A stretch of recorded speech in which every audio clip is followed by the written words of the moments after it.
নমস্কার বন্ধুরা, AJP creation with রান্নাঘরে আপনাদের সকলকে স্বাগত জানিয়ে শুরু করছি আরও একটি নতুন পর্ব।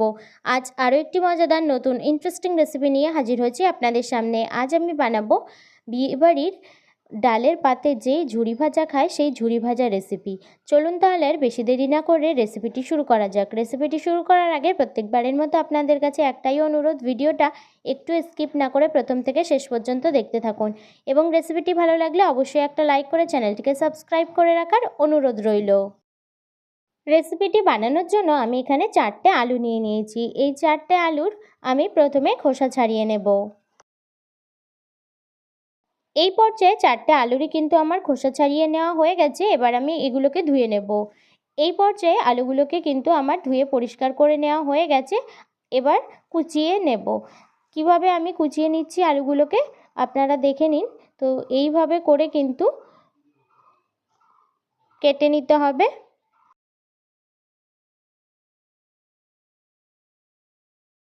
এইভাবে করে কিন্তু ঝিরিঝিরি সরু সরু পাতলা পাতলা করে কুচিয়ে নিতে হবে।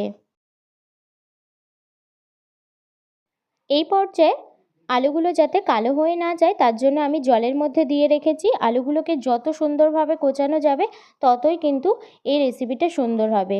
আর আমি এখানে জল ঝরিয়ে কিন্তু তুলে নিয়েছি। আর এখানে আমি একটা পরিষ্কার কাপড় নিয়েছি। পরিষ্কার কাপড়ের উপরে কিন্তু ওই আলু কুচানোগুলোকে এইভাবে করে ছড়িয়ে দিচ্ছি, যাতে এক্সট্রা যে জলটা আছে সেটা কিন্তু একদম এইভাবে করে পাতিয়ে দিলে তারপর উপর থেকে কিন্তু আমি একটা কাপড়ের সাহায্যে, পরিষ্কার কাপড়ের সাহায্যে এইভাবে করে একটু মুছে নেব। তাহলে কিন্তু এক্সট্রা যে জলটা আছে সেটা কিন্তু একদম শুকিয়ে যাবে আর ভাজতেও সুবিধা হবে।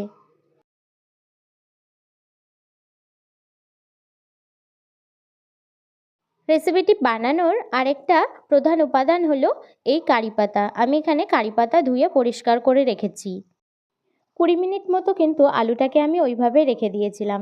তারপর আমি ভেজে নেওয়ার জন্য কড়াইতে তেল গরম হতে বসিয়ে দিয়েছি। এই পর্যায়ে কিন্তু তেলটা আমার গরম হয়ে গেছে। আমি এবার আলুটা দিয়ে দেব।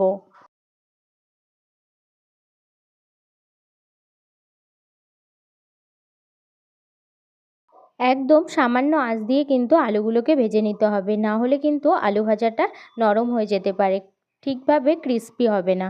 তো এই পর্যায়ে দেখুন বন্ধুরা, একটা সুন্দর কালারও চলে এসেছে। আলুটা কিন্তু আমার ভেজে নেওয়া হয়ে গেছে। আমি এবার তেল ঝরিয়ে তুলে নিচ্ছি।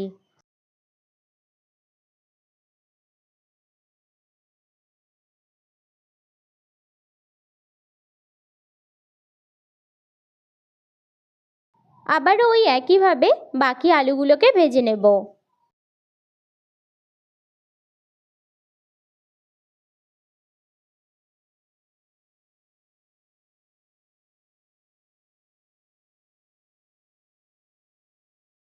এই পর্যায়ে সমস্ত আলুগুলোকে কিন্তু আমার ভেজে নেওয়া হয়ে গেছে। আমি এবার কাজু বাদামগুলোকেও কিন্তু ভেজে নিচ্ছি।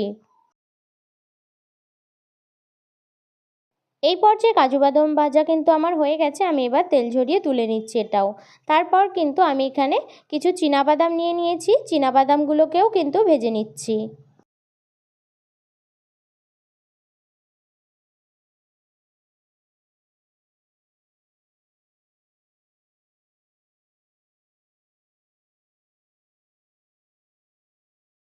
এই পর্যায়ে চীনাবাদামগুলোও কিন্তু আমার ভেজে নেওয়া হয়ে গেছে। আমি এবার তেল ঝরিয়ে তুলে নেব। তারপর সব শেষে আমরা এখানে যে কারি পাতা নিয়েছিলাম সেই কারি পাতাগুলোকে কিন্তু ভেজে নেব।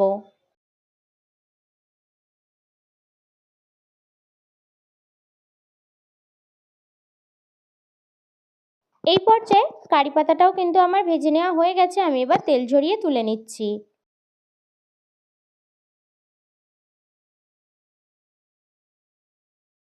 দেখুন বন্ধুরা, এটা কিন্তু আমার ভেজে নেওয়া হয়ে গেছে পুরোপুরি। আর অল্প গরম থাকা অবস্থাতেই কিন্তু এটা বানিয়ে নিতে হবে, না হলে কিন্তু সমস্ত উপকরণগুলো ঠিকভাবে মিশবে না। তার জন্য প্রথমে কিন্তু আমি এখানে ঠান্ডা করে রাখা কারি পাতা দিয়ে দিলাম।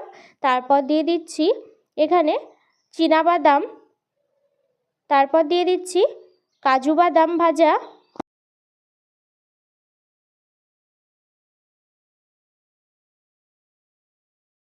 তারপর আমি এখানে দিয়ে দিচ্ছি গুঁড়ো করা চিনি, দিয়ে দিচ্ছি স্বাদ মতো একটু বিট নুন। এরপর সমস্ত উপকরণগুলোকে কিন্তু ভালোভাবে একটু গরম থাকা অবস্থাতেই মিশিয়ে নিতে হবে।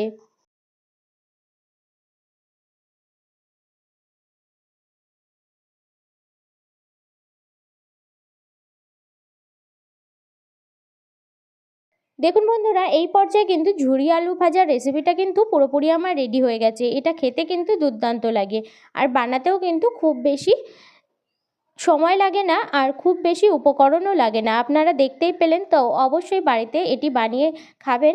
আশা করি আপনাদের খুব ভালো লাগবে। আর আমার এই ঝুরি আলু ভাজার রেসিপিটি যদি আপনাদের ভালো লেগে থাকে তাহলে অবশ্যই একটা লাইক করে দেবেন এবং কমেন্টের মাধ্যমে জানাবেন আমার এই রেসিপিটি আপনাদের কাছে কেমন লেগেছে, এবং বেশি বেশি করে শেয়ার করে আমার পাশে থাকবেন, আমাকে আরও উৎসাহিত করবেন। কতটা সুন্দর ক্রিস্পি হয়েছে এই ঝুরি আলু ভাজা, শব্দ শুনে কিন্তু বুঝতেই পেলেন।